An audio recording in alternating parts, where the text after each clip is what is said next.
Okay, we are live. Hi, this is Craig LeBlanc, founder of the Bitcoin Daily Show. You can catch us every day, 8 to 10 a.m. Eastern on X. And I have one of our guest speakers from earlier in the show, early in the year, Rajat Soni. He has been producing some fantastic content on X/Twitter. So please follow him for some really good takes on Bitcoin, where it is from the perspective of someone that has more of a financial background, correct? And I'll let you go into that story as well. But I am one of 12 hosts for the Bitcoin Daily Show, and we have 8 shows that run 7 days a week, haven't missed a day. And one of our shows was Content Creator Tuesday, run by BT Cosmonaut. And I don't really produce the shows now like I used to, except for the Sunday show. And one day I showed up, and here was a guy I had been following for quite some time, Rajat. And I was like, oh my gosh, this is the guy. I look at your feeds all the time, and I try to repost them because they're so well thought out. And we had a whole show with you. Gosh, I guess that's been a few months back now. So welcome to the show, and tell us a little bit maybe about how you got started, where you came from. Maybe start from the beginning. Tell us about your childhood from birth. Oh, maybe not childhood, but I started. I started with finance. I went to school for finance. I went to school for accounting and finance. I learned all the stuff to do with the old financial system, um, and I worked in it. I dealt with it. I worked with people who wanted to make as much money as they could, and once I understood what Bitcoin is, I feel like there's no going back. Right? There's no going back to the old system because it doesn't make any sense anymore, right? And I just once that happened, I started studying it. I started figuring it out in around 2020, I believe it was, right during the lockdowns, during when everybody was sitting at home. I started spending more time just learning about what this thing is, listening to podcasts. Uh, Funny thing is, one of the reasons why I looked into this a little bit more was because of Peter Schiff.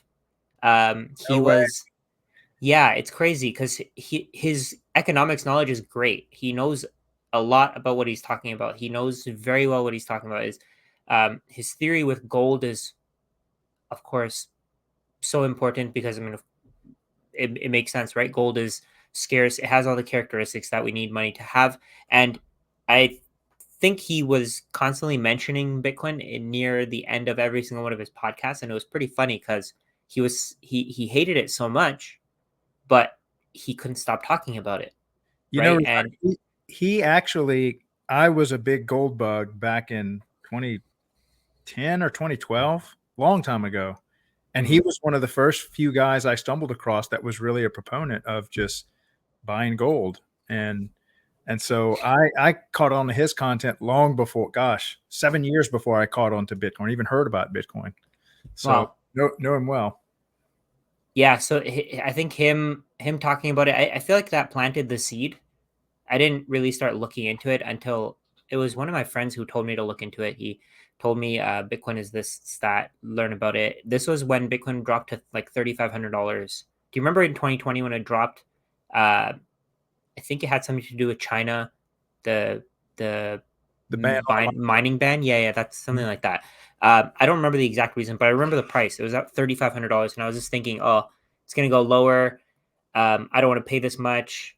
I want to get it for cheaper, and I left it, and I didn't pay attention again until it reached. I think I started paying attention again when um, somebody told me to study Michael Saylor, study the Bitcoin Standard, read the book, and by then I think Bitcoin was significantly higher than where it was when I first saw it. So I mean, honestly, I felt like it was too late.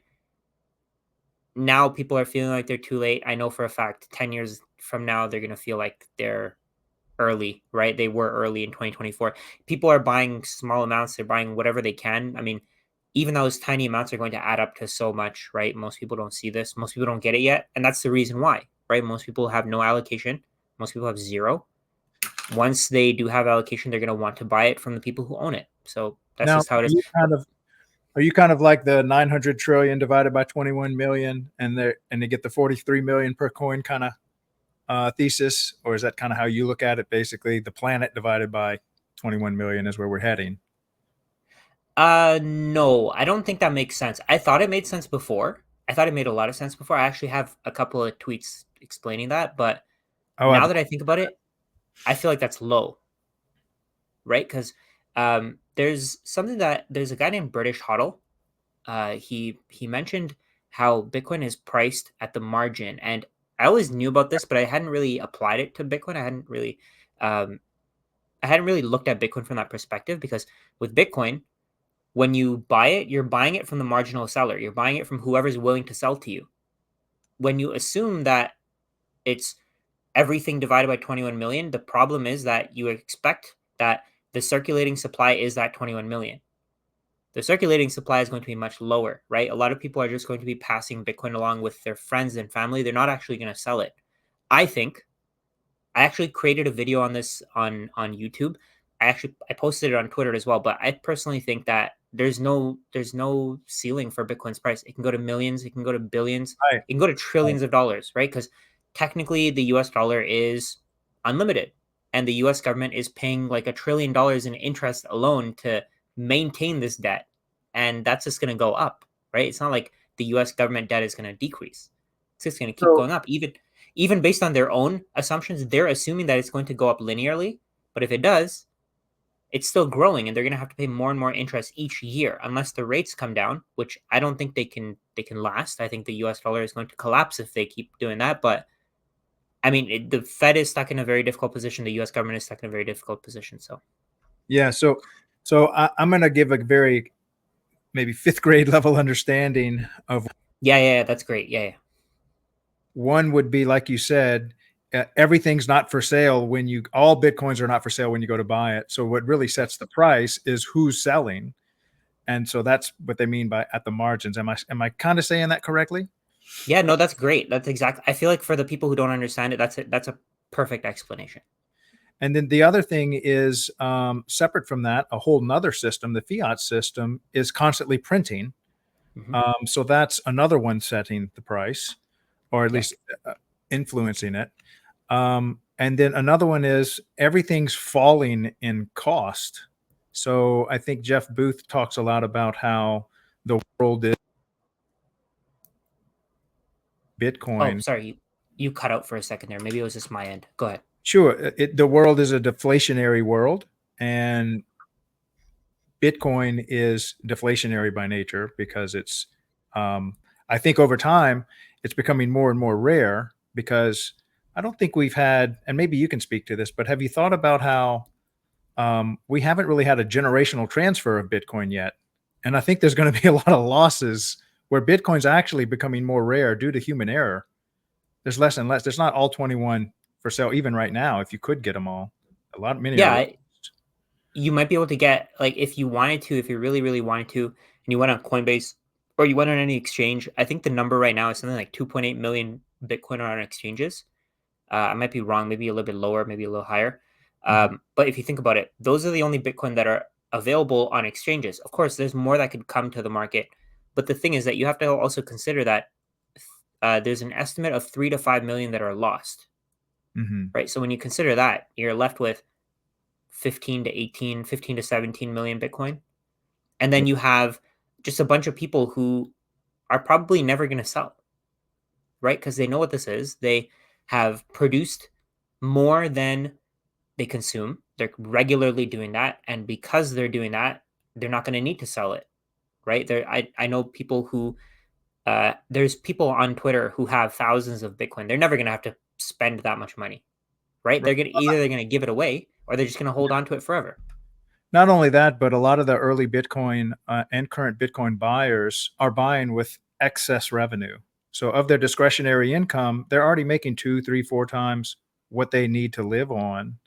So if they need to buy something, they don't need to sell their Bitcoin. They can just consume more of their disposable income. So this is almost like a generational wealth that they're just piling up for their heirs. And Yeah. I think that is a big chunk of Bitcoin hodlers, especially the long term ones. They're like, Yeah, that's my deep storage. I've got cash and property that I could sell if I ever really wanted to get something here in the fiat land. Uh, Yeah, and so 100% completely agree. yeah, and that's not lost. It's not locked up behind cryptography, but it's almost as good as lost to at least this time period. That might be sold by an heir that inherits it, but maybe not by the guy that understand what he's buying. So I think you almost have to wait for that generational transfer for a big chunk of Bitcoin because the people that are acquiring it aren't they plan on leaving it in a will to their children. And so that's another chunk, and I think that's a big chunk that's locked up for maybe 10, 20 years in cold storage. So what are some other factors that you think kind of drive the price up? Maybe like price discovery or any other insight on that? I think a lot of people see people who are just holding as not doing anything, but I feel like the people who are holding Bitcoin are directly impacting the price. They're directly having an impact on increasing the price. They're the ones who are eventually going to make it so that mining becomes sustainable for these large institutions because they're not going to sell their Bitcoin. If the price goes too low, they're not going to sell, right? So that's part of it. There's also, I don't think most people have considered that overnight there could be just a random sovereign nation, Japan, China, even the US, India, where they could go and buy every single Bitcoin on every single exchange available, right? Can And who's you going to stop them? can you talk about the $1 trillion checkbooks? Like if you think about who could write $1 trillion check to just go buy, here's $1 trillion, go buy Bitcoin. Obviously, the US Treasury, a sovereign nation, the Saudi Wealth Fund. What are some of the other people that at any moment that could just break loose? And there, what might be 30, 40, 50 entities like Apple. Uh, have you thought about the type of people that could literally just say, go buy $1 trillion worth or half a trillion dollars worth? Even honestly, even $500 million worth is going to move the market, right? Half a billion dollars worth is a lot. I think what's really happening right now is the people who are figuring it out are just buying as much as they can. Like Michael Saylor, he's going into as much debt as he can to buy Bitcoin because he knows what he's doing. I mean, he's studied it. He understands where this is going. He knows that this is money for the entire world. BlackRock could probably convince their clients to do that. They have $10 trillion under management, maybe more right now, but they could Mhm. do that. Um, of course, China has what, $1 trillion worth of treasuries, something along those lines. I think they sold some over the last little while, but they have $1 trillion worth of treasuries. They can easily sell those. Maybe not sell all of them all at once, but they could sell them over time and use that to directly just funnel it into Bitcoin, right? There are institutions all over the world. I think one of the things that most people are missing is that most of the wealthiest people in the world don't get it yet, Mhm. right? Like Warren Buffett, he doesn't understand. In my opinion, he doesn't truly understand how money works, right? If he understood how money works, then he wouldn't be saying that. Back when I was agreeing with him, oh, saying that gold is trash, gold is this, gold is that, I didn't understand how money worked, right? So, from my perspective, knowing that I didn't understand how money works, I always thought that Bitcoin was a scam because of that. I always thought gold was trash because I worked in the financial industry, right? We were selling people stocks, people were buying as many stocks as they could. And I always thought that gold was a waste of money, a waste of time. But once I understood, like once I read the Bitcoin standard, for example, it's a no-brainer, Mhm. right? At that point, there's no way to not get it. I think more and more billionaires, more and more people who have lots of wealth, they're gonna read that book, they're gonna understand this, they're gonna need to switch over to Bitcoin rather than having thousands of rental properties. While we're on that topic, I am just started this book. Oh Bro- yes. well, it's backwards. Broken Money, Bitcoin Standard. Are there any others aside from those that you would recommend that you've gone through that maybe were impactful on where you are right now? Yeah. There's The Internet of Money by Andreas Antonopoulos. Oh yeah. Um, yeah, that one's great. I haven't read The Price of Tomorrow. I believe that's what it's called from Jeff Booth. But I've listened to so many of his podcasts. I feel like I have a gist of what he's trying to say. But I would suggest reading that book if you can. If you don't have time to read the podcast, to listen to the podcast, maybe read his book, because he knows what he's talking about. Just based on his conversation, I can see that. Oh, maybe he's a smart guy. Maybe he knows what he's saying. But maybe Mhm. that's a great book to look into. There's also Fiat Food. Oh, Uh, yes, we had them on the show. I loved that. I need to Matthew Lishik. yeah, yes.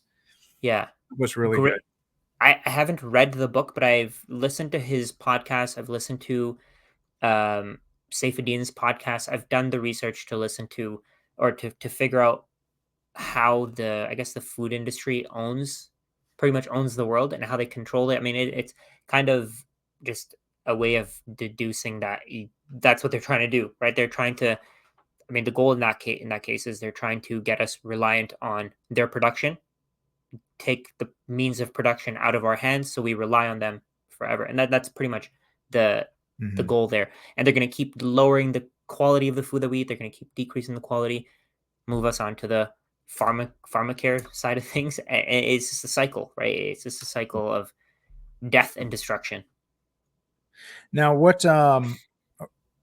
it looks like you, along with many others studying Bitcoin, like to go to almost the live podcasts and YouTube channels where we're going straight to people that are at the front line.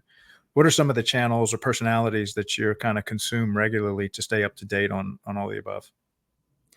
I like Preston Pish. I like What Bitcoin Did. That one's great. That one's really good. It's not as much about current events. His are more about theoretical things, talking to people who maybe understand how the network works, or maybe they were around when Bitcoin was a year old, 2 years old, 3 years old, right? There's a really good one, Simply Bitcoin. I really like their podcast because they're constantly talking about current events. It makes things a lot easier to digest. They kind of, I think this is what they say. They get rid of the noise and they give you the signal, pure signal or something like that. It's a great show. Their Yeah, content is awesome. Even their Twitter is great. we're having them. I think next week, either this week or next week. Amazing. So that D- I'm trying to give as many as much airtime to all these people producing content as possible, both here on the video and from the 8 to 10. Uh, Absolutely. but I agree, they do some good. They do really produce some good content there. I was on one of their podcasts before before I fully understood Bitcoin, and I was saying on their podcast that Bitcoin doesn't compete with real estate and stocks. So I mean, that's the thing, right? Everybody Mhm. starts off wrong. They start off not understanding it. They start off dismissing it, or maybe they have certain misconceptions about Bitcoin. And once you really do the work, once you put in the time to understand what this is, it's nearly impossible not to dismiss every other asset. Yeah, yeah. It's kind of like I don't know if you've stumbled upon Jason Lowry and his kind of content, but Proof of war. yeah, the battleship and the cruiser and the destroyer don't compete with the airplane. Yeah. It's just on a different playing field. You don't need so many men. You need one guy with one torpedo to level that entire whatever ship he sinks. And Yeah. and I think in a very similar way, Bitcoin exists on a different plane. It's part of the cyber warfare, or the it's the digitization of physical property, and so the physical can't compete with digital. It's almost like Blockbuster competing with Netflix. It's one has brick and mortar video plastic tapes that you got to drive to, and the other one just live streams to your phone. Yeah. So it's like Uber versus a taxi fleet. And I Mhm. look at that as am I framing, correct me if I'm wrong, am I thinking of that correctly in your eyes? Yeah, 100%. I completely agree with you. I think it's important to see it from that perspective because Bitcoin is called digital gold, but if you think about it, Netflix is digital Blockbuster, but you can do so much more with Netflix than you could with Blockbuster, Mm-hmm. right? Same thing with Bitcoin. Okay, let's even look at watches. We have digital watches versus we have, like, let's say Rolexes. A Rolex that shows you the day costs 10 times more than one that doesn't show you the day, right? Today, every single watch shows you the day. We have digital watches that show you the day. They show you your heart temperature or your heart rate. They show you all these stats. They show you how well you slept. How much would that cost if you put all those features into a Rolex? $10 million? Yeah, if you could get them all in there. How would that even work? Exactly, right? You'd have a watch like that big. Like it wouldn't even work. I mean, that's the thing, right? With with Bitcoin, we can continuously improve it. We can continuously make it better based on consensus rules, based on what everybody is okay with. You can't do that with gold. Gold is stuck in one place. We don't even Most of the gold is just sitting in people's vaults, right? It's not being used in electricity or in electronic devices. It's not being used for the purpose that it's meant to be used for. I know a lot of people, a lot of gold bugs say, I'm sure you've experienced this as well, but a lot of gold bugs say that gold is valuable because it has industrial uses. That's something that Peter Schiff constantly says. He Right. says that Bitcoin can't be valuable because gold has industrial uses. Bitcoin doesn't. Bitcoin has no utility, but that's the point. When something has utility, when something is when something has use cases outside of the form of, let's say, outside of money, then you can't use it as money. It doesn't work. More and more people are going to be separated from that, from being able to generate and accumulate wealth. So, for example, we have houses. A lot of people think that houses are a great way to. Houses are so important because of their utility. People want houses. People House prices go up because people need to live in them. How many people own a house to live in? Right? If you think about it, I've seen so many advertisements for new builds, condos being built. They're all talking about the investor. Every single one. If Have you noticed that? And I've noticed that, when we talk about the price of Bitcoin set at the margins, and who is at the margins, the buyers and sellers, and who are the Yes. biggest checkbooks? Investors. Yes. Okay. So if the price is set at the margin in real estate and the Yeah. investors hold the biggest checkbook, when those checkbooks discover that Bitcoin is a better ROI investment, risk averse property, they're going to leave that table, and it'll just be people looking to live in the house left Yeah. as buyers. And I think we have not seen the mass exodus of real estate investors yet. And when that comes, I feel bad for people owning property. People who own property as a savings vehicle. That's right. As a If savings, you own if you own property to live in, you're good, right? I mean, that's what it's meant for. But if that's you right. own property as a savings vehicle, I mean, you're kind of screwed, right? How does that affect all of these and bank loans that are collateralized by the piece of property? And doesn't that Oh, force them to just uh, devalue the dollar more and more and more, so that that loan stays collateral, because they're locked into this for 30 years with yeah. with that asset, at current market prices. So it would be devastating if housing prices just plummeted. That means all the mortgage industry's loans are way under collateralized and are upside down. Am I thinking of that correctly, or what am I missing there? 100%. I mean, that's exactly what it is. See, the way that I think of it, the real estate market has become a Ponzi scheme, right? And the people who are benefiting from it, the people who are getting if you look at the SEC's definition for a Ponzi scheme, it's basically something that guarantees you a return. It's something that has a person at the top or somebody who's getting control, who can control the system. Essentially, the people controlling the real estate Ponzi scheme are the banks, right? Because they can just give out as many loans as they want to. If, let's say, people start trying to leave real estate, they'll start giving loans at negative interest rates, right? Because that's the only way to get people to spend more. If rates are already at zero and everybody who wants to buy has already bought, where are you going to go next? You can't keep stimulating with zero interest rates when rates are already at zero, right? So when you exactly what you said, um, the mass exodus of real estate investors is probably coming. I don't know when. I don't know how long it'll take. Who knows when people will figure it out. My goal is to help people figure it out before people before people are left hanging holding the bag. I mean, let the real estate let the hedge funds hold the bag. Don't hold the bag yourself. Get rid of it. There's a lot of people who argue with me. They say, "Oh, I own 30 properties and I'm doing perfectly fine. But the thing is that your property isn't growing, it's not gaining in value.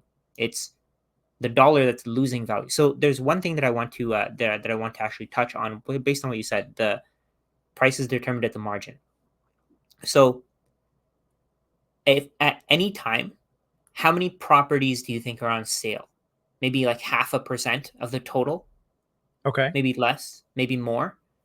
If let's say all these real estate investors try to leave the market all at once, how many properties are going to go on sale at that point? So in Toronto, 57% of new build condos are owned by investors. So what happens when 57% of those properties, the total 57% of the total pool of properties goes on the market? What's going to happen? I don't think that's going to happen all at once, but let's say even instead of 0.5%, we go to 5%, which means Wow. one in every five houses, or sorry, uh, not 5%. I meant,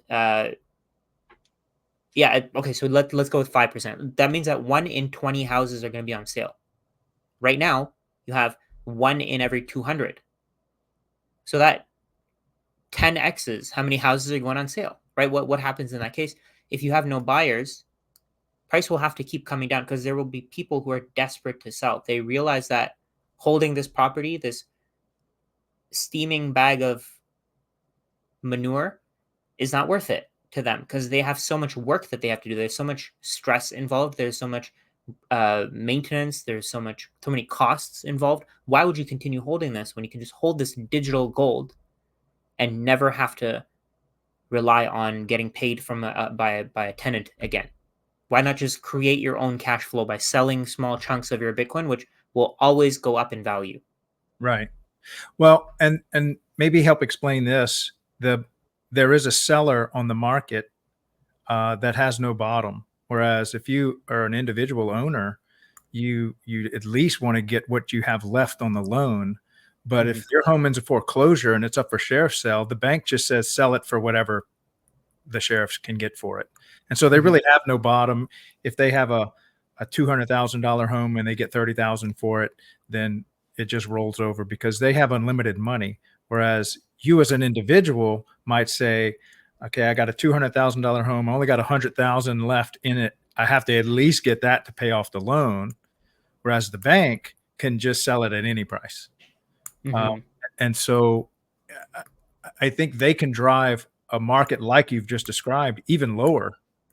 Um, and they are, I know foreclosures in a depressed market are a big chunk of sellers when a market's going down. You've got the banks actually selling against you, not just other homeowners selling against you. Right. I think that's something to consider is that you've got people that will dump supply on the market and they don't care what they get for it. They're just trying to get out from under it. Yeah, I mean that's the important thing, right? There's a lot of people who are in the market right now who don't care about real estate as an investment. If you go on Twitter, a lot of people who talk about real estate as an investment, it's almost like a religion, right? They're going to support it no matter what. Doesn't matter what the facts are, doesn't matter um doesn't matter where the market is going, doesn't matter if the chart is literally going straight down compared to Bitcoin, doesn't matter. They're going to support it no matter what, right? The the difference between them and let's say a hedge fund that's losing 10% on their property, the hedge fund has no sentimental value for real estate whatsoever. They don't care. They don't have any beliefs. They don't. Their goal is just to make money, right? If ROI is Bitcoin their is religion. exactly, they Return don't on care. investment is their religion. That's it. Yeah, they make more money is their religion. That's it. They will dump their 10,000 properties on the market if they have to, right? They don't care. They really don't care at all. They don't care about your feelings. They don't care about who you are. They don't care about what your parents told you. They don't care about what your grandparents told you. They don't care about how well your grandparents did from real investing in real estate. None of that matters. The Right. fact is that these hedge funds hold thousands of properties. They hold, I think hedge funds hold something like 2% of properties in total, something like that. Hedge funds and Wow. institutional investors, something like that. But if those 2% of properties go on the market, and right now there's what 0.5%, maybe even less than that. Especially in my area, I think it's even lower because you barely see any houses on sale. But if these properties start selling, we see people who never even planned to sell start panicking, right? That's how meltdowns happen, right? That's how meltdowns begin. That's where people get scared. They already can't afford the mortgage on this property. They're expecting the rates to go down. Rates aren't coming down. Now all these houses are on sale. Now these houses are selling for cheaper and cheaper and cheaper, and now these people start panicking. They just get rid of whatever they can, right? That's just how it is. Let me and I love this topic. I try to bring it up as often as possible because I used to help manage a small real estate portfolio for my father when I Mm, was young. It was just part of how our family made money in addition to other businesses. But I always heard, and I always hear this from real estate people, that well, they're not making any more land, and they're looking at their home as if it's beachfront property. And then you see these cow pastures next to this city, and you've got X number of doors in the city, and you think that they're not going to print any more land. And then some real estate developer comes build 800 condos, diluting the number of doors that you had, and all of a sudden your land's not rare anymore because developers can come in and just build, and they can turn a cow pasture which has 0 homes on it into 800 competitors for rent. So that's one. And maybe we can talk about the attack vectors on real estate. Number one is a real estate developer coming in and just bringing more supply and competition to the market. Number two is if you've dealt with renters, they are constantly devaluing your property. If you deal with state, local, and city taxes, they're constantly taxing or rezoning. And then you've got old Mother Nature that's coming in and beating it down with sun, with rain, with storms, with hail, with constant damage. And so we can't act like that this is an asset that doesn't need constant maintenance and upkeep and competition. And it's not like Bitcoin, which is it's just there. It is what it is. It never changes. It's perfectly rare. If anything, it's better than rare. It's rarity. Plus, we're losing Bitcoin all the time. So, what are some other attack vectors that maybe I'm not thinking about, or maybe you can speak on some of the ones that I have spoken about that people need to consider when they're putting their money into real estate? I think I think a lot of people don't see. There's another perspective that I like to look at it from, where most people don't see. I've mentioned this on a few of my posts, but 3D printed houses, Oh, yes. right? Then there's Yeah. stackable homes where not stack. I don't know what it's called, but they're basically pre-manufactured homes Yeah. where they build it in a factory, Right. Like right? a All sea, you need, like a what? like a sea container in China that Yeah, unfolds the big origami into, it shows up as an 18 wheeler and then it transforms into a 1,000 square foot home. And it was exactly. made overseas and shipped to you. And all you need is a foundation. And they're coming. Right. And I was actually speaking with someone who's working in China to do something like this, to manufacture homes. Basically, all they're doing is they're building these homes in advance. Somebody can order it, let's say 2 years in advance or whenever they want to. They can order it whenever they want. They're building these homes in a factory. They're just putting together walls, and then whenever you have a piece of land that you can build that home on, they deliver it to you, Mhm. right? And it can be built in something like 2 to 3 days. I think it was 2 to 3 days. If you have the labor, they can even do it for. It's like IKEA furniture, Mhm. right? You're just Oh, putting yeah. it together. Yeah, you will see if you've ever seen some of these sound stages at, say, a local festival, where an 18 wheeler will pull up and it's just the size of a normal 18 wheeler. And then all of a sudden, it goes from 8 feet tall to 20 feet tall with these pistons. And then it folds out its wings. And before you know it, you've got light, sound, stage, everything on an 18 wheeler. But when it pulls up, Mhm. it just looks like a normal box. And I've seen these in on site offices for construction sites. And I'm starting to see them as little tiny homes and then not so tiny homes. And next thing you know, you're just going to order on Amazon. Give me a camp to my deer camp. We have a lot of hunting down south.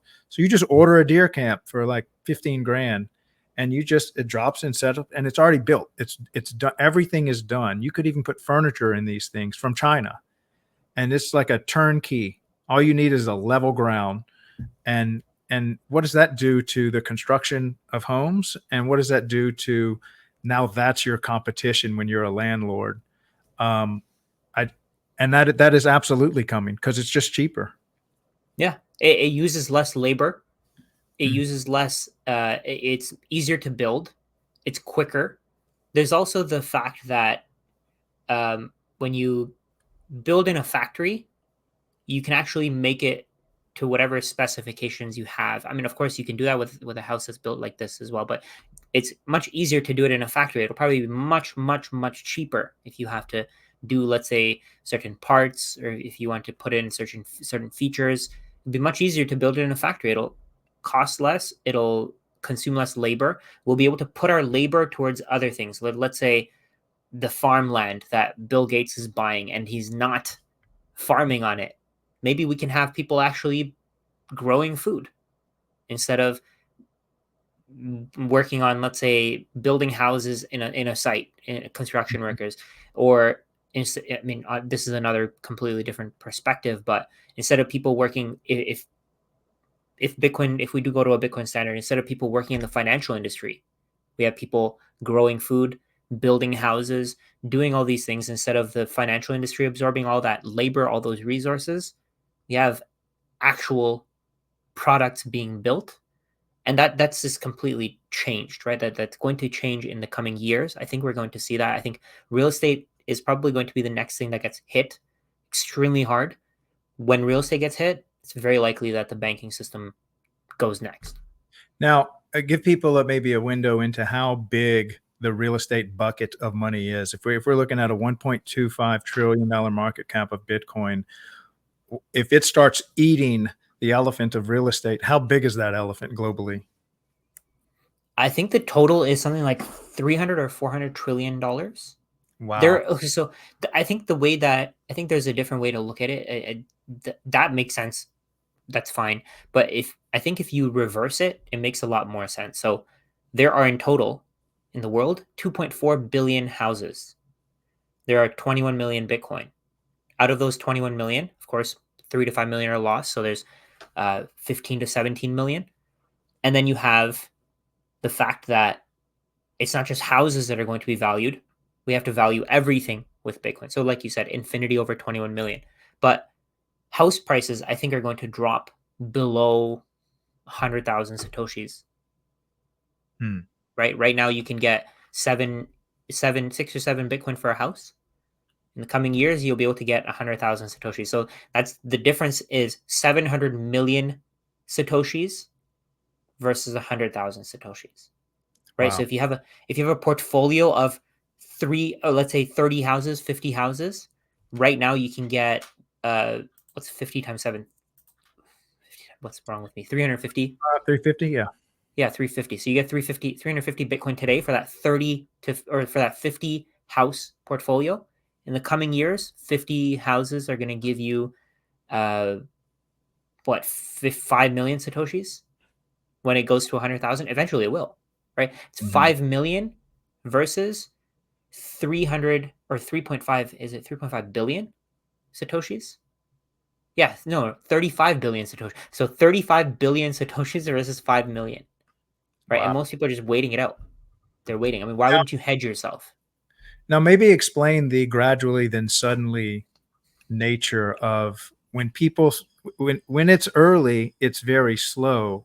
But once people understand there's a run on the bank, how everybody drops what they're doing and just tries to exit at any cost. When does that talk about that, or when does that happen? What does that look like? Like maybe at a tenth of a percent of real estate investors moving to Bitcoin, maybe we don't realize it. But when this thing hits critical mass of like 5% or 2%, that's when everyone shows up to sell their stuff. Is Yeah, there behind that?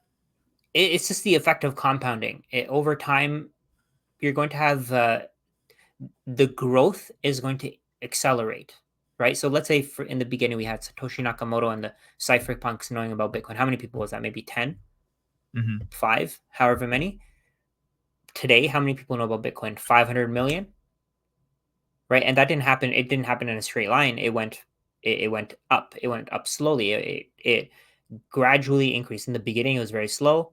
Went from 5 to 10 to 15 to 20 to 40, 50, 80 to 200 to 500, and then it started going up faster and faster until now we see these numbers where 500 million people know about it. Exactly the same thing with real estate. As more and more people figure it out, the knowledge will spread, and eventually, I think we're going to see very, very wealthy people selling their properties for Bitcoin, and that's how I think that's what's going to scare people. It's like extreme fear with Bitcoin, right? When the price drops a little bit, you see people selling even more because they think, oh, I'm gonna catch the drop. I'm gonna catch the falling knife at the bottom.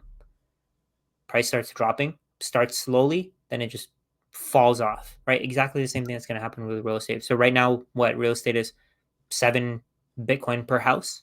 That's the cost for one house. Eventually, we're gonna have thousands of people, millions of people, couple billion people selling their houses for real estate, or sorry, selling their houses for Bitcoin. And what happens in that case when demand doesn't keep up with supply? Things change. Things change completely. And then the Yeah. trust builds over time, and it makes Bitcoin even better. It makes Bitcoin even more highly sought after. It's a Veblen good, right? Over time, as the price goes up, more and more people want it. Now, maybe talk about the minds that are controlling the money. That I think it's my opinion. So maybe correct me if I'm wrong, but the minds that are controlling the majority of the 900 trillion of global assets are, for the most part, unaware of Bitcoin or have studied Bitcoin. It's a very niche coder, curious first movers that are holding Bitcoin. But if you look at maybe who's holding $500 trillion worth of wealth, the tiny, tiny group of people that control that, it's not, when these people show up, it's not a one vote, one person equals one vote. It's one person could control 0.5% of the global supply of money because it's maybe somebody that's managing a sovereign wealth fund. So it's not a numbers game as far as we need another, you know, several billion people. If just 10,000 of the right people understand Bitcoin, they could move half the world's wealth. Have you thought about, when though, and these are not the dumbest people in the world. If anything, they have gotten to where they are because they're able to predict markets and move and maybe get ahead. And that's why they've been given so much money and power to manage. Have you thought about those people coming in?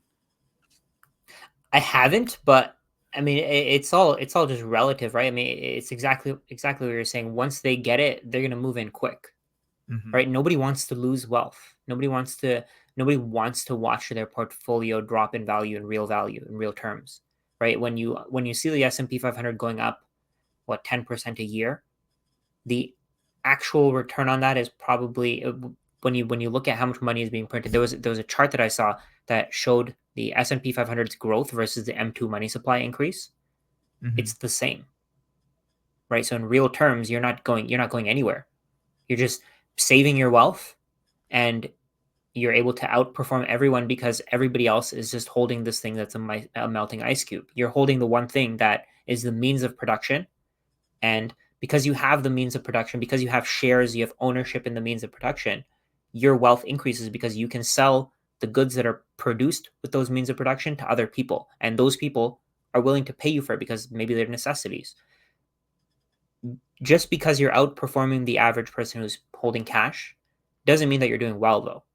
Mm-hmm. 10% a year is, I think the estimate for the money supply growth was like 7 to 15%. Mm-hmm. So more than half the years, you're losing money, right? Yeah. More than half the time, you're losing money. You're not making money. You're just stagnant, if anything. If No, You go might ahead. be in the ballroom of the Titanic and not in the boiler room, but you're still on the Titanic.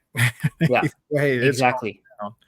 Exactly. That's exactly what it is. You're gonna hit maybe you're at the back of the Titanic. You're gonna hit the iceberg, but you're gonna be impacted by it last, Yeah. right? That's just what it is. The stock market is basically a way to distract people from. Maybe this is controversial. Maybe this is probably Mhm. going to bother some people, but the stock market, real estate investing, bonds, all this stuff, it's a way to distract people from the ultimate physical bearer asset, which is gold. And because banks have taken full control of it, because they don't want people to own gold, all that money is being filtered into stocks, real estate, bonds. How much do you think gold would be if all these things didn't exist? Right? I would say an ounce would probably be 50, 60, $100,000, right? Because again, price is determined at the margin. If everybody wanted to hold gold in their safes, price would be significantly higher than where it is today. But all that money is being instead put into stocks. It's being put into real estate. Instead of people building their own businesses, they're investing in someone else's business by buying stocks. They're basically extorting someone for a basic human need by owning real estate, right? I mean, back when Bitcoin didn't exist, it made sense. But now it doesn't. Now that Bitcoin is here, now that anyone can buy it, anyone can own it, doesn't make sense anymore to own real estate. I used to be one of those people who wanted rental properties, but now I see it. Doesn't make any sense. Oh yeah, I got out of my home. I rent now, and I sold all my Tesla stock and companies. I am 100% into Bitcoin, and I can tell you, I feel like I am part of the. It's almost like I moved from Blockbuster to Netflix. It's like I understand the technological advantage it has over the brick and mortar business, and that this is the future. And Yeah. if you miss this train, you I feel like it's like you're stuck in the Bronze Age, trying to compete with somebody that's got air power. Yeah. Uh, as a fiduciary, as an investor, I don't see, once you understand this, how you just can't stop what you're doing and move. Yeah, It's exactly. That's the logical thing to do. Completely agree. I think the people who, let's say, for example, if you had a goal of owning, let's say, zero point 0.1 Bitcoin, that goal is going to be 10 times, 50 times, 100 times harder to achieve in the future, Hmm. right? So if you can get to that zero point 0.1, 0.01, whatever you want to, even 1, 10, if you can get to 100 Bitcoin, do it now, because in 10 years, it's going to be significantly harder when everybody wants to own it, right? So getting to that goal, I mean, you did it early. I think I'm pretty early. I started in 2020. Hmm. Anybody who's starting today, still early, Oh, right? absolutely. There's a lot of people who have started buying Bitcoin because of my content. They let me know. They're like, "Oh, hey, I started buying Bitcoin because of you. Thank you for showing me this. I don't care if it goes down. I understand it now. I see where it's going. But if I wasn't for your content, I wouldn't have bought it." But they're buying way more Bitcoin than I can ever afford. Right. They're getting a way bigger benefit from it than I am. Yes. But that's okay. That's right. That's it. Right. That's the point. The goal is to help people get to their get to whatever their allocation should be before these institutions figure it out. The more that average people hold, more that you hold, more that I hold, more that these followers of ours hold, the better off we are, right? Yeah. Because And I don't think it's a matter of getting off the Titanic early or late. It's just get off the Titanic, and you'll be yeah, thankful that you're off of it when it goes to the bottom. And you really won't care whether you got the first lifeboat or the last lifeboat. At least you're not completely ruined trying to find your way yeah, from out of devastation. it's like sitting on the edge versus sitting in the middle, right? If you have zero point zero 0.01, you're sitting at the edge because you got on there late, but you're still on the lifeboat. You're Yeah, maybe you're holding very little, but in I mean, I don't think that's going to be very little in a few years. Maybe right now it's like five, six, $700 worth, but in the next few years, that sitting on the edge with that zero point zero 0.01 or zero point zero zero 0.001, whatever you can afford, you're gonna be protected, right? You're not gonna be hit by the iceberg. right.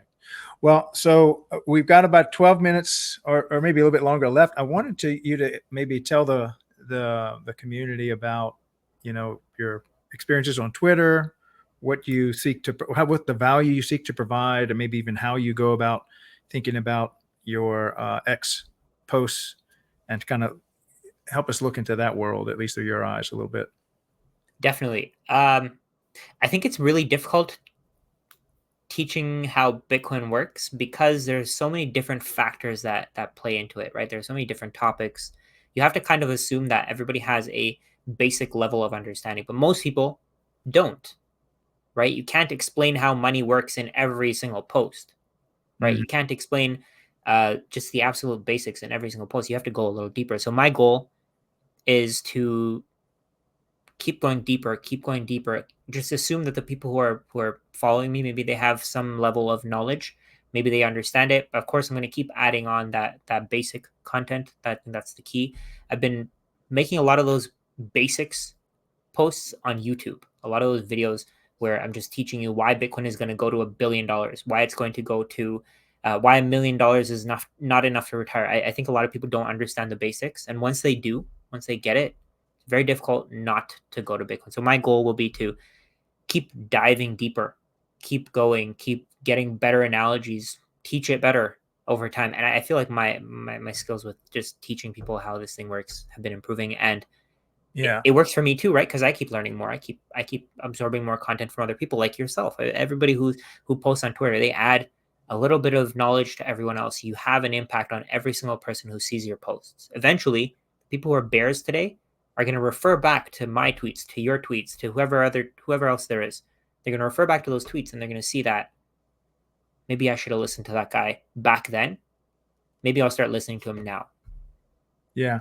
And maybe talk about how doing makes you better, not just about reading, but by actually trying to create your own content. What does that do to your learning curve and your depth of knowledge?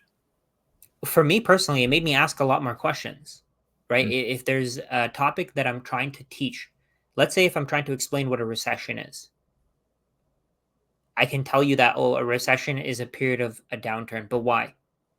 It's because maybe interest rates have gone up, maybe fewer people are investing, but why? It's because inflation has gone up, but why? It's because money has been printed, but why? It just keeps going, right? But once you write for yourself, once you create your own content, that's the only way to do that. A lot of people, they uh, for me, for example, if there's a topic that I don't quite understand and I'm not creating content for it, I'll probably go on Twitter, read the content from maybe another reputable account, but I don't know if they're wrong. Maybe they missed out on a crucial assumption. Maybe they made an assumption that's completely wrong, right? But I'm expected them to be right. So let's say, for example, for me, I'm creating my content, I'm posting whatever.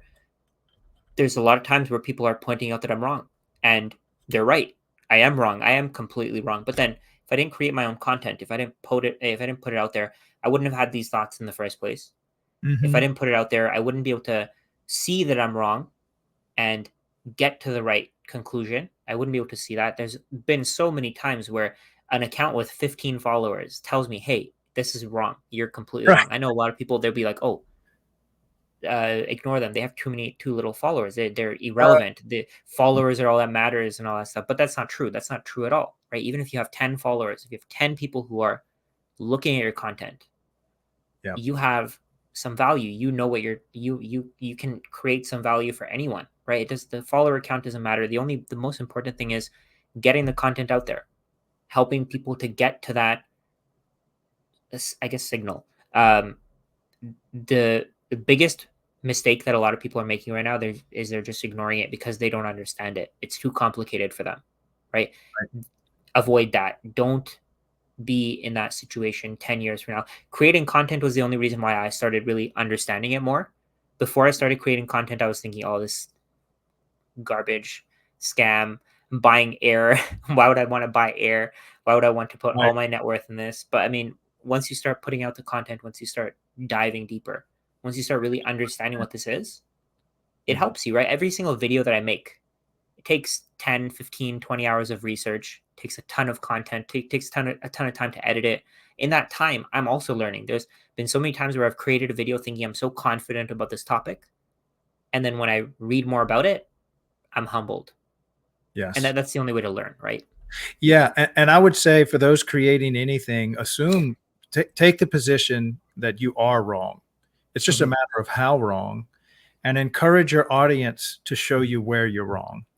And if you approach your content creation and honor the wisdom of your audience, they will point out your 1% and 2% errors. And now you can go redesign and recreate, making those 1% or 2% incremental improvements along the way, with the tailwind of your entire hive mind audience behind you, helping you improve it and spot the errors. And all you got to do is ask for it. And I do this Yeah. all the time with my show. And I say, look, guys, I know I am producing terrible content, and I know I'm wrong in so many directions. So please, my lifeblood is your criticisms. And once I do that, the flood of, your sound's a little off, your lighting's a little off, actually you're kind of right, but have you thought about this? And next thing you know, you've got your fans or participating in helping you create just better and better content. They make you better, and they're not doing it. If you give them permission to do it, they're not doing it to be know-it-alls. They're consumers of your content, and they love to participate in the process. I Yeah. love my audience. They're always ripping me apart, but I ask them to. Yeah. um, It's a good feeling when you have somebody who gives you some kind of feedback that actually works. There was somebody who I didn't notice this before, uh, but for whatever reason, I think I was doing it here for a bit, but I keep saying right at the end of my sentences. I didn't realize it until somebody pointed it out to me. And I've improved significantly. If you look at my old videos, every single video that I make, every single sentence, it ends with right, because I'm just thinking, oh, what do I say next? What do I say next? Now I've gotten better at it, and the only reason why I even figured it out is because somebody pointed it out. Otherwise, I wouldn't have seen it happening. it's kind of like proof. It's similar to proofreading a something that you've written, and Yes. after a few times, the mistakes you can't see because you've proofread this one thing 10 times, and by the 10th time, the mistake is just part of the product. Yeah. But a new fresh set of eyes will come and spot it right away. Hmm. Uh, you have the word "and" twice, and you read over it back to back, and there's and Yeah. it's amazing how the mind starts to just not see what's in plain sight when it's just become familiar with the product. Yeah. So that's great. Any other tricks for content creators looking to kind of do something similar as yourself? Just start. I think that's the hardest Oh, thing yeah. for people to do. They don't start. They keep thinking, I don't know enough. I need to learn more. You're always going to feel like you don't know enough. You're always going to feel like you need to learn more. There's never going to be a time where you've learned everything. Hmm. Even now, after learning about Bitcoin for 3 years, I'm still learning new things. I'm still learning new concepts every single day. I learned about UTXO management in August of 2023, last year. And I was studying Bitcoin for what, 2.5 years at that point, and I still hadn't come across this topic. Yeah. So no matter if I had given up, let's say I had given up right before that 2.5 year point, and I'm just like, okay, I'm done. I don't need to learn this anymore. I'm going to go back to whatever I was doing before. I would have missed UTXO management. I would have missed the environmental impact of Bitcoin and how. Do you know how gas flaring works? No, go ahead and tell us. Oh, so gas flaring is basically where miners can go into wherever oil is being extracted from the earth. So natural gas is it's a byproduct of oil extraction. So what miners are doing is, instead of burning that gas, miners are creating rigs in the oil fields, and they're mining Bitcoin with that gas, with that natural gas. So it's more efficient. Instead of burning it and adding methane to the environment, they're they're efficiently mining Bitcoin with that gas. So previously, if you even Google this, if you look at like the World Health, sorry, is it the World Bank? I think it's their site, the World Bank.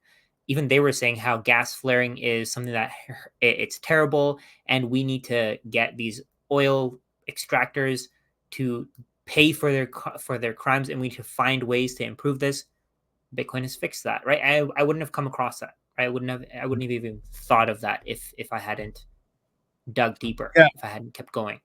As you started to describe it, I realized that Adam O, he was one of my guys I interviewed. This is exactly what he does in Mm, Colorado. His company makes these things, and amazing. he's the sales rep that goes into the oil fields and try to convince these old oil guys that, hey, there's this thing.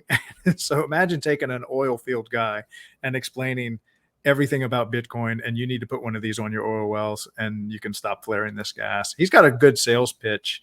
He Yeah. was one of my early guests. It's what else do you see Bitcoin fixing out there? That's a great example of something Bitcoin is fixing. Food, like I said. So So, how Bitcoin, I've made a really in-depth video about this. I uh-huh. posted it on YouTube. So if you have people who want to watch it, go there. But essentially, right now, food is controlled by these massive corporations, right? Uh, they have so much power. They have purchasing power over raw materials. They have the ability to lobby and allow certain ingredients. Are you in the U.S.? Yes, You're in New the U.S. Orleans, Okay. Louisiana is where I'm. Okay. Ah, amazing. Okay, so I'm in Canada. In Canada, I think it's a little bit better, but I've seen these posts where they say how in the US there are certain ingredients in food that aren't allowed anywhere else. Hmm. And to me, that's a little scary because the only reason why that's even happening is because these massive corporations want to make bigger profits, right? Their goal is to make as much in profits as they can. They're using these. I thought it No, was go to ahead. produce nutritious food for us. Maybe, but I mean, but I don't see that happening, right? Right. But yeah, so what they're doing is essentially they're replacing these good ingredients because they're too expensive with bad experience, with bad ingredients. So for there's an example. McDonald's used to use beef tallow to fry their fries. Hmm. Now they use industrial grade vegetable oils, right? Because beef tallow is more expensive. Beef tallow takes a lot of energy to produce. You need actual cows. You can't expedite the process of creating cows, right? You can't do that, but you can create more vegetable oil. All you do is you put in better machinery and you keep adding more and more machinery. You keep producing more and more oil. So that's one aspect. The other aspect is where if if we have something like Bitcoin as money, instead of having to pay these, let's say, when's the last time you've paid cash at Walmart? Probably never. I haven't paid cash at Walmart in years, right? There's no reason to. But the thing is that we're so reliant on these credit cards, but the credit card companies are making massive, massive profits, and that's adding to our costs, right? And if you have Bitcoin, you don't need these credit card processors anymore. You have Lightning, you can use the base layer. It basically eliminates 3 to 5% expense on every single item that we buy, every single thing that we buy. So I was looking at how much profits Visa is making versus Walmart. Visa is making 50%. Their profit margin is 50%. Walmart's profit margin is like 2%. What's Visa doing? Visa is essentially just moving. They're helping us move money. That's it. What's Walmart doing? They're providing us with something that we need. I went to Walmart a few days ago and I got a clothes drying rack. Visa's not giving me that, but Visa somehow was part of they were part of the transaction, and it cost me $35 to get that clothes drying rack. And Visa took what, maybe $2 out of that transaction for doing what? Updating a book, That's it. right? Creating a digital That's it, ledger. right? And they didn't produce anything. They didn't give me anything. Of course, they made the transaction easier, but that's what Bitcoin does. So I think there are so many aspects of the world that are right now they're just designed to extract as much wealth from us as possible. And a lot of these processes, I don't know when it's going to happen. It's going to take some time, but a lot of these processes are going to be eliminated, right? And that's You because of know, Bitcoin. I see two types of stocks, companies that you can invest in, and it's sometimes alluring to invest in those that are moving around digital information because they're so high growth and stuff. But then Mhm. you've got companies like Tesla and Apple and Exxon and Walmart that are actually making and moving physical property that it's really hard to compete with them because they had to build the factories, the steel, the land, versus somebody like Uber that can get deleted by Tesla overnight when their cars go. Like all of a sudden, the entire value of Uber and Lyft just go to zero overnight. Yeah. And same thing with Visa. There are big monsters out there like Apple and like Microsoft that can just totally consume these entire stocks overnight. They can go from this is a hot stock that you can buy, the next up and comer, to zero, because Hmm. one of the bigger companies can just digitize their entire company. Yeah. Uh, And so, do you see a danger in, or do you see maybe Bitcoin as a safety net for those that are still investing, trying to preserve their capital in stocks, to maybe stick more towards the physical companies? Or do you see, you know what, you should just exit all the stocks because they're a distraction, like you said earlier? See, I feel like the issue with stocks is that every company can be not distracted. Every company can be disrupted. Like, right, like let's say you have a large food producer. that food producer can be they can be disrupted by people who are going to local farms, right? If a local farm starts accepting Bitcoin and you can pay them with Bitcoin, they give you the highest quality food. Why would you keep going to Walmart to buy your meat, right? If the prices are similar, why would you do that? There's no reason to, because the farmer is giving you better quality food. They're giving you much higher quality food. They're giving you they're letting you pay in something that you've saved for a long time. You have a lot of this thing. You can get rid of it if you want to. You can give it away, get something of value back. You can distribute the value. I think a lot of Bitcoiners, they're very long term oriented. They're not short term oriented. They're thinking more about 30, 40, 50 years from now, right? And Yeah. I think that's what's gonna change things. I have a feeling that, let's say, also all the companies that that we deal with, one of the reasons why, like, let's say, okay, Walmart and McDonald's, one of the reasons why they're profitable is because their profits are essentially funded by taxpayers. Have you read the stat where Walmart and McDonald's employees are the biggest recipients of SNAP benefits? So No. Explain. SNAP benefits are, What's of a course, so SNAP benefits are food stamps. So you get, I forgot what it stands for, but basically food stamps. So all these people who are working at Walmart and McDonald's, pays some of the lowest wages in the entire world.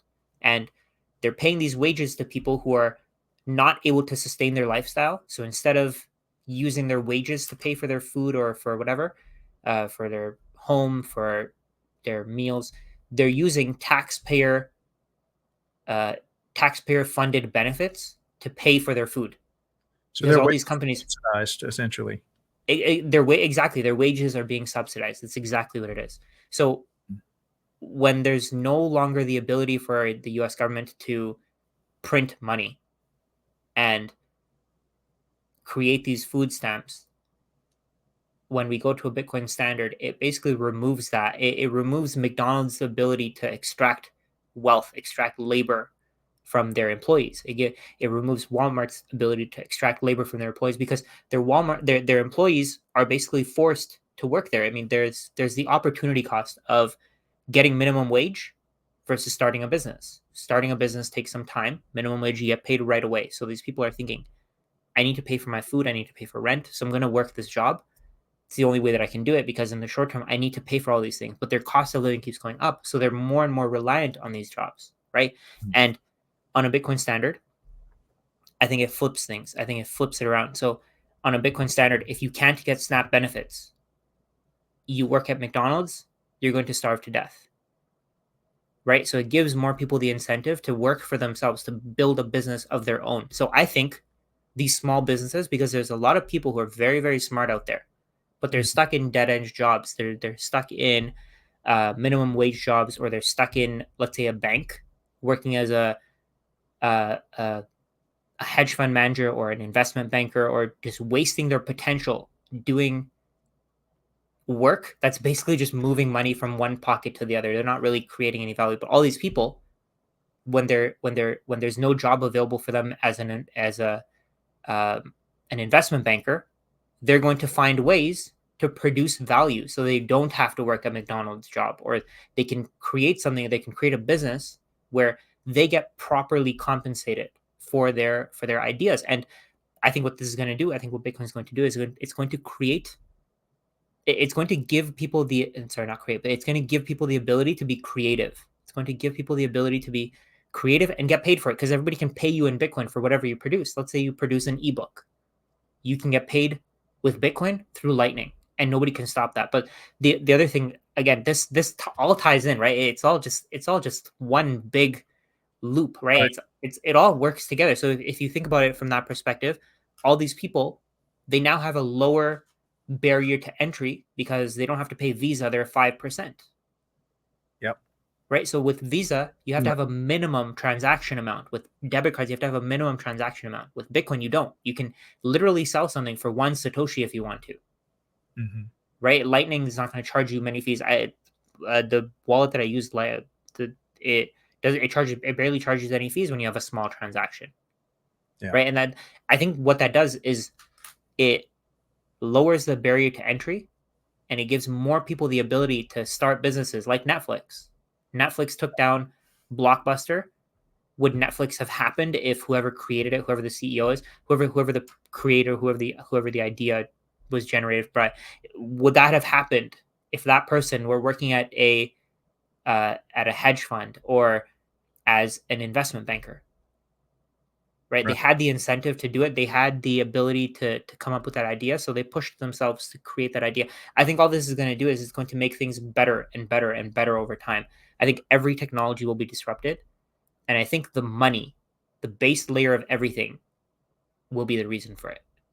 Yeah, and I think the middle class traditionally tends to spend locally, other than the highly centralized financial world, maybe in Wall Street or in these centers of finance.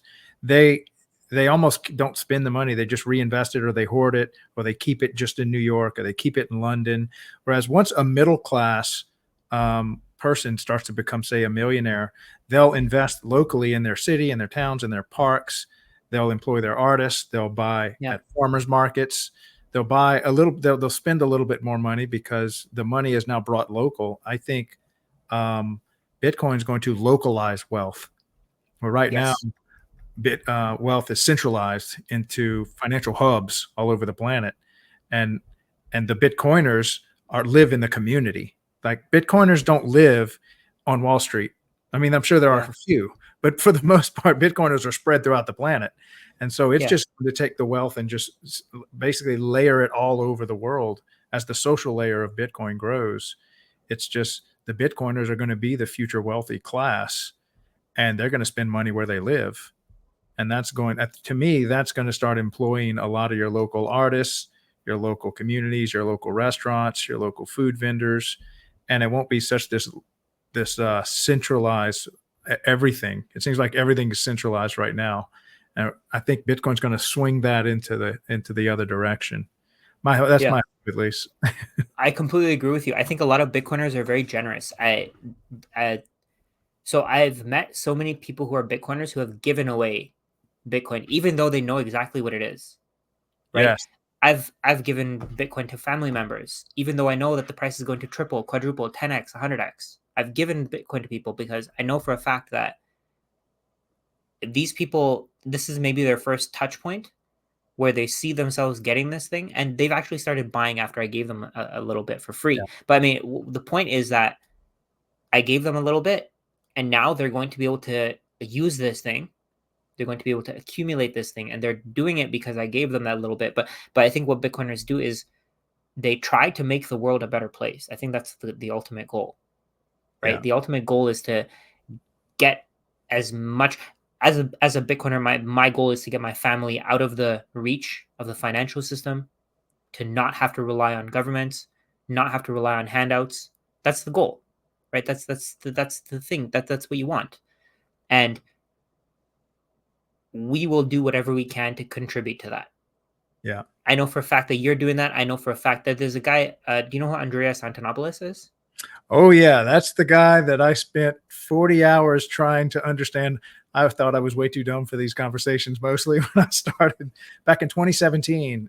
I Mm. sat in Breckenridge, Colorado on a ski trip. I had my whole family there, and I just went to a coffee house at 5 in the morning, and I would come back just so excited. I'm like, guys, this is going to change the world. And they all looked at me like I had three heads. Um, but he was my first content. I'd Yeah, say on that one ski trip, I was 40 hours deep into his content. I'm not surprised. He says that he's given out thousands of Bitcoin, Oh, right? And I don't doubt it. I and if don't. you and why would he do that? He gets nothing out of it. You get nothing out of, okay, so us posting about Bitcoin, we barely get anything out. We get a little bit of ad revenue, whatever, but Mhm. it's not that much, right? For me to put my content out there, it takes me hours of research, hours of learning. I don't have to do that. I do it because I want to help people. I want to get people on this before Wall Street owns everything, before BlackRock owns 95% of the Bitcoin, right? And that's not possible, but before that happens, I want people to be able to accumulate 1 Bitcoin if they can get there. If they can get to 0.1 Bitcoin, they can get there, right? But I mean, I think that's the main thing here, that with the content creation, with adding value, with creating value. It's like what you said. A lot of Bitcoiners, they do want to improve their society. They do want to improve their neighborhood. They want to improve their community. I mean, at a point, I'm almost 100% sure that Bitcoiners' names will be everywhere. They'll be on hospitals. They'll be on community centers because they'll be the ones contributing, right? They want the world to be a beautiful place. They want things to be pleasurable for everyone. They want people to be happy. They want people to not be depressed, and they'll do whatever they can to contribute to that. Yeah, I was in large gift benefactors donations for a church group in another life, probably about a decade ago, and I was just blown away by the generosity of the local wealthy people and how much they would just give. And this is stuff that came directly out of their children and grandchildren's inheritance, but they were so generous with the legacy they wanted to leave behind in their community. So, I mean, think about every $1 million they gave away. It was $1 million their own flesh and blood didn't inherit. And they just spread their wealth all over the whole community, especially leading up to their death. And then, especially after the old man dies, the grandma, she gave away even more Well, because, but see, that's the thing. They're not giving it directly to their kids, but it's like planting the seed for a tree, right? You're yes, not getting that benefit. Maybe your kids aren't getting that benefit, but your grandkids are, right? Your great grandkids are getting that benefit when that tree's 100 years old, right? yeah, It's when I was going to school, we were paying for a building, we were paying for a student center where I was paying something like $800 a semester to fund this building, and I didn't even get to step foot into it, right? It's just you're doing it for students in the future. You're doing it for children in the future. You're doing it for your grandkids. You're doing it so your kids can see your community flourish and right. they're part of it. Yeah. Yeah, and that really is part of the human psyche, is to leave a legacy, to leave something behind. What is this all Yep. for? How do I make a mark? And if you walk through any university or any library or any park, you see names of dead people long ago that felt the need to do that. And so I think the more wealth we get into the hands, which I think mechanistically this is what Bitcoin does, it puts wealth into the hands of the value creators, not the thieves. And Yeah. so to me, value creators are very generous with their money. Now, if you had to take your money from people that created the value, those are the people I think that aren't maybe as generous as those that created it. I think at that point it's not even about the people. Like, okay, so let's say you have a large financial institution that's charging 20, 30, 50% interest. At that point, they don't have morals, right? They don't care about the individual who they're taking the wealth from. They're taking 20, 30, 50% interest from them. They don't care about in that individual. It's a corporation, it's an institution. It's Yeah. amoral. All they care about is profits. I think that's one of the problems with having crowds make decisions, right? So let's say you have a bunch of shareholders who are voting on something where maybe they can either improve the world, they can make it worse. The majority of people are probably just looking out for themselves, Hmm. right? They're going to be, because nobody's judging them, because they're not taking the actual action. They're going to vote for whatever is most profitable for them because they're not seeing the direct impact that's happening. They're not seeing the end user, right? They're not seeing the person who's homeless, they're not seeing the single mother who can't afford groceries, right? They're not seeing all that stuff. All they're seeing is the profits. They're seeing their dividends. They're seeing their rental income. They don't care about what happens to the entire group, to society. That's part of it, right? I mean, that's mainly what's brought us to where we are today. Yeah. Corporations control the entire world. Institutions control the entire world. And when institutions control the world, everybody becomes amoral. They stop caring about the people around them. They stop caring about helping people with their personal situation. They start thinking more about themselves, and that. I think that's always going to happen. Yeah. Always going to be That's always going to be the issue where we're always having to deal with people who are making decisions for themselves and not for society. But that's what Bitcoin does. So what Bitcoin does is it takes that power away from corporations and it gives it to individuals. Like you said, now individuals can invest in their communities. They can Yeah, build their community. Why would Jeff Bezos do that? Right? He has no reason to. He already has his community. He can right. move anywhere in the world. He doesn't have to worry about a specific region or a specific neighborhood because he doesn't care. I mean, I'm sure he gives money away, but he technically doesn't have to care at all. That's right. So where can, or maybe look, I think if you hit the three dots, you can actually under edit name and headline, can you type in maybe where we can, your YouTube channel or something, that way it's on the actual Ah, screen I so see it. people can.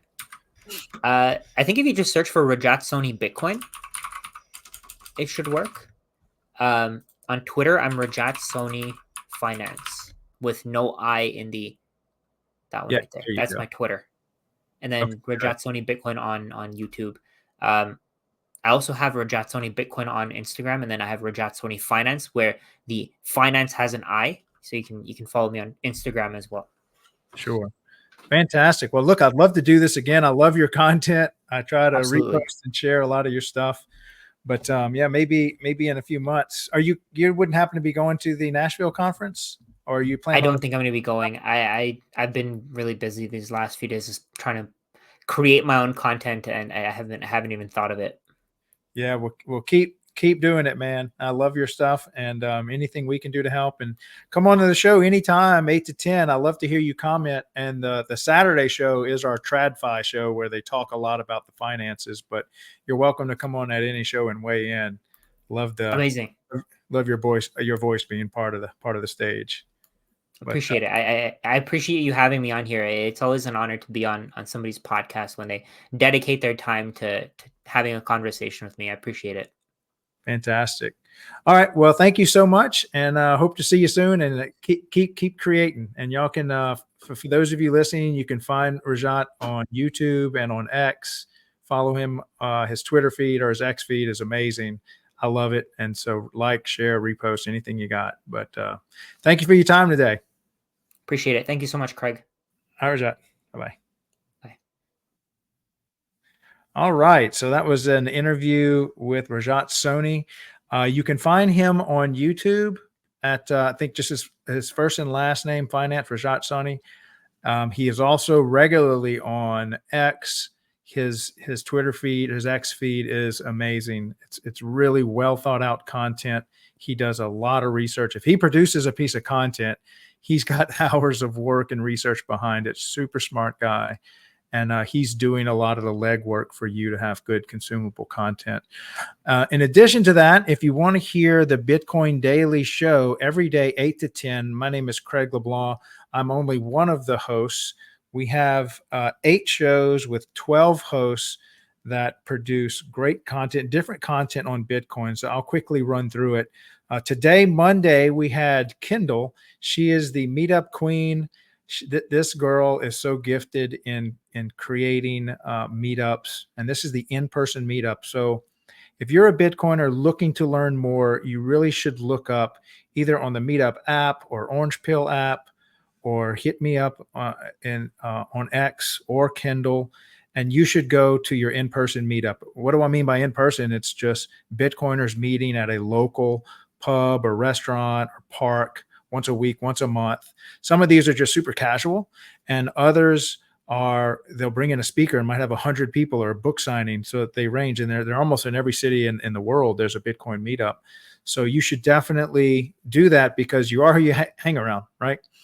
And so if you hang around people that are creating value and are looking for a smart place to store that value, the Bitcoiners is that crowd. And meeting them in person really, I think, is the social layer that's necessary. So that's she does a whole show every day, every Monday, 8 to 10 on X Spaces. On Tuesday, we have BT Cosmonaut Weston. He actually introduced me to Rajat, who I just interviewed. And he goes and tries to find these content creators that are creating all sorts of content, whether it's writing a book, making great content for X or maybe a YouTube channel, stuff like that. He interviews them, and you really get to see how they create content. You get to ask them questions live. So if you're not familiar with X Spaces, you really should get into it. There's a lot of good content there.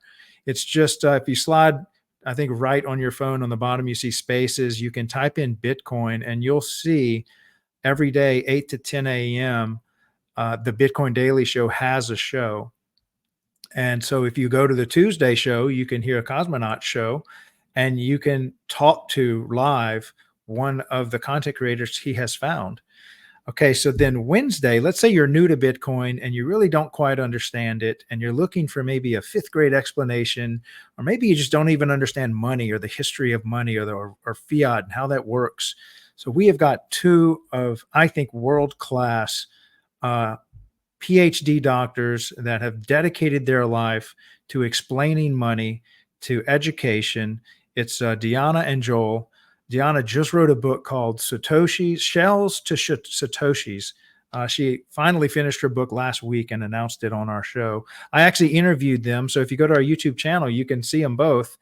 But they actually do the 2 hour show on Wednesdays where it's just education, and you can come up to the stage and ask any question you want about money, about gold, the history of finance, the history of store of value, the history of means of exchange, and how all that stuff works. Because if you're new to all this stuff, it's a whirlwind. Not to mention, they have great depth and understanding about Bitcoin and the circular economies and such. All right. So then Thursday, if you are into grid scale electrical production, so we're talking like 1,000 megawatt generator that might run a whole city. Macro and Brad are engineers, entrepreneurs. They have spent their life and career in electrical grid scale production and Bitcoin mining, and how these two are intersecting and are going to change the way the grid is built, are going to change the way electricity is produced, and these huge assets that produce this electricity, these big power plants, how they're monetized and how this is changing the whole landscape of energy production. It's a very engineering kind of space. So if you have someone in your life that's engineering minded and maybe not so big into the financials and the financial world and how money is made, maybe this might be a better way to what we would call in the Bitcoin space orange pill someone that is more closer to like an electrician or an engineer. This might be the show for them. And that's every Thursday. It's called Energy and Bitcoin Mining Show. Okay, so Friday we have two of my favorite hosts. It's Hector and Tracy.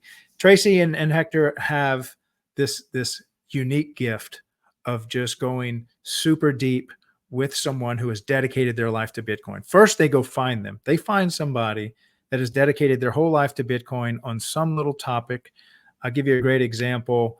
We had a guy by the name of Texas Slim that started the Beef Initiative, which is explaining how the cattle industry, the state of the cattle industry, and how Bitcoin intertwines with it. And this guy's dedicated his whole life basically to the cattle industry and saving it. Huge Bitcoiner.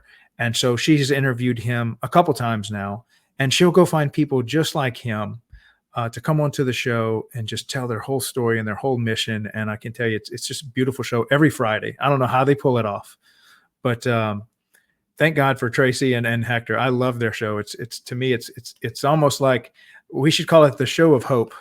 It's so much hope in their show. Really feel good show. All right. So then Saturday, our show from 8 to 10, we have actually two shows on Saturday, one from 8 to 10, and then our only show from 10 to 12. So our first show, 8 to 10, is run by TJ, who is a CFO, but then he has two Wall Street analysts, Mark and Frank, that have spent their life on Wall Street analyzing everything that you can analyze on Wall Street to advise people, these big money managers, but they also understand Bitcoin at a deep level. And so it's rare that you get someone that understands Bitcoin and how Wall Street and big checkbooks thinks in the same brain. And so on Saturday, they go into what is Wall Street thinking, the institutional money, traditional finance, that kind of stuff. If that interests you, if you're an investor, if you're into finance, you're going to love this show. And it's some great minds. You come up to the stage, ask questions, contribute to the conversation. All right. So then after that, we have James over in Spain with a newborn little baby, puts on a great show. He finds the circular economies of planet Earth that are now into Bitcoin. So this is not just store value. This is means of exchange, which means trading and using Bitcoin to buy and sell goods and services in these local villages, Bitcoin Beach, like Bitcoin Beach in El Salvador, but across the planet. The founders of these circular economies, he brings them onto the show, interviews them, and you really get a sense of the global phenomena that is Bitcoin. Another great show that James puts on. And then my show is on Sundays. The only show I host. All the other shows are put on by these co-hosts and hosts and speakers. We've become quite a network and a family. It really is a team effort. I can't speak highly enough about my fellow co-hosts and hosts in the Bitcoin Daily Show. The only show I do is actually my Sunday show, which is Philosophy Sunday.